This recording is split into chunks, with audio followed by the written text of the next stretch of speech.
ஓம் சாய்ராம். எனதருமை பிள்ளையே, யார் உனக்கு தீங்கு செய்தாலும் யாரையும் திட்டாதே, சாபம் இடாதே, கெடுதல் நினைக்காதே. நீ எதை செய்கிறாயோ அதுவே உன்னை 10 மடங்காய் வந்து சேரும். நீ மனம் வருந்தினாலே போதும், உனக்கு பாதிப்பை தந்தவர்களுக்கான தண்டனை கிடைத்தே தீரும். இதுவே இந்த பிரபஞ்சத்தின் நீதி. பொறுமையோடும் நம்பிக்கையோடும் இரு. விரைவில் நல்ல மாற்றங்கள் நிறைந்த மகிழ்ச்சியான சம்பவங்கள் உன் வாழ்வில் அரங்கேறும். நீ செய்யும் எல்லா காரியங்களிலும் வெற்றி கிடைக்க உனக்கு பக்கத்துணையாய் இருப்பேன். எவன் தடுத்தாலும் உன் வாழ்வை பிரகாசமாய் மாற்றுவேன். வாழ்க்கையின் வெளி தோற்றத்தை பார்த்து கற்பனையிலேயே லயித்து கொண்டிருக்கிறாய். அந்த கற்பனைகளை நிஜமாக்கத்தான் நானும் இங்கு உன்னோடு போராடுகின்றேன்.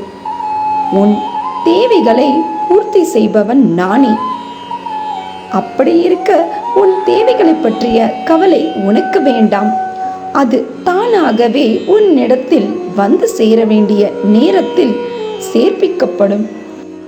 உன் லட்சியம் எதுவென்று தீர்மானித்து அதற்காக ஒவ்வொரு நொடியும் சிந்திக்க வேண்டும். நீ சிந்தித்ததை செயல்படாமல் வைத்திருந்தால் மற்றவருக்கு அந்த சிந்தனை போய் சேரும். எதை சிந்தித்தாயோ அதை உடனடியாக நடைமுறைப்படுத்து. இல்லை என்றால் உன் கனவுகள் மற்றவர்கள் நிஜமாக்குவதை நீ பார்ப்பாய். பயப்படாதே, நான் உன்னோடு தான் இருக்கிறேன். இன்று வளர்பிறை பிரதோஷம்.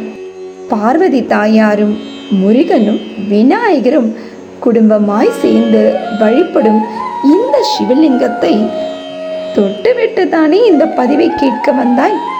உன் கனவு ஒன்று இன்னும் 1 மணி நேரத்தில் நிஜமாவதை நீயே கண்டு வியப்பாய். ஓம் நம சிவாய, ஓம் நம சிவாய, ஓம் நம சிவாய. இன்றும் என்றும் என்றென்றும் உன் சாயப்பா உன் அருகில்.